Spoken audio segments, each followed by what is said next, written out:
Tasers can now be used in prisons for the first time under a new government trial. I think many people will be gobsmacked. I think, what, you didn't have access to Tasers anyway in a high security, very violent wing of a notorious prison. Elite officers will deploy the stun guns during riots and hostage situations to tackle violence. If the pilot is successful, Tasers could be rolled out to local prison teams across the country. It follows a record number of assaults on prison staff, with officers also getting new body armour. Let's speak with Mark Fairhurst, National Chair of the Prison Officers Association. Afternoon to you, Mark. Can you hear us okay? Yeah, loud and clear. Loud, and glad you're there. Nice to have you with us as ever. I was reading just the other day, because I think you and I spoke a few months ago about stab vests and things like that, and apparently they haven't even got to the wings yet. No, so they are personal issues. So every member of staff in the high-risk areas where they're going to be rolled out has to be measured up for them. And then, of course, they take time to manufacture. Right. So within the next 6 to 8 weeks, definitely every member of staff will have their own personal issue body armour. So that's a positive. Got it. That clears that point up. What about this Taser issue then? I think a lot of people might be surprised that prison officers didn't already have access to Taser if needs be. Yeah, and this union's been calling for Taser to be deployed for the last 15 years at least. And the general public would be surprised to know that not every prison has any protections at all. So, for example, the female estate, they don't carry anything, and yet violence in the female estate is at record levels, as is violence against staff at a 10-year high. Wow. So this is a welcome approach by this government. It's nice that the government are listening to the voice of the front line and, more importantly, acting upon it. But it just shows you how violent our workplace now is and how imminent the threat to life is, that we need Tasers to protect ourselves. What's happening? Do we used to have a better quality of prisoner? Is that what's changed here, Mark? Do you think? I mean, now, what's with the anger? We know there's overcrowding issues, but I sense it's more than just that.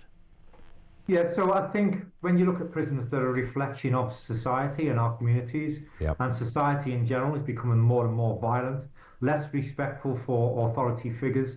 And we're seeing a more violent cohort of prisoners who live their lives by violence. They're well organised in criminal gangs. And of course, we're now dealing with people with an ideology that can never be changed and are determined to commit atrocities even though they're incarcerated. Yeah. Obviously, there's a limitation to what you can do. If there is a riot situation, then it becomes, pretty challenging for officers.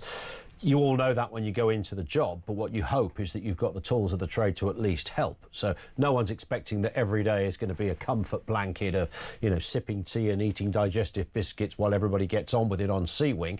You guys already know that, but what you do need is support from the top. We do, and we're getting that support at the moment. And what you need to realise with this particular pilot scheme is that it only applies to 2 national response teams, one in the north and one in the south. They are specially trained staff who will be able to deploy Taser at the most serious incidents. And what we're calling for at the end of this trial period is for the Secretary of State for Justice to roll it out locally. So we have local response teams, particularly in high security prisons, who can immediately deploy Taser in those exceptional circumstances where it's needed, because it's no good waiting for a national response 3 hours down the road because of traffic issues. We need it on site to immediately deploy with those select few officers who are specially trained in its deployment. Just remind us what the time frame could look like on this then, Mark, in terms of, yes, obviously, it's all very well saying, OK, we've got a big box of Tasers ready to go, but training is required on these as well. So from the point that they would be a go-to option, should something kick off in a particular prison, how far away are we from that moment? So we have national response currently trialling it. That'll probably end round about October time. Then they'll review the evidence.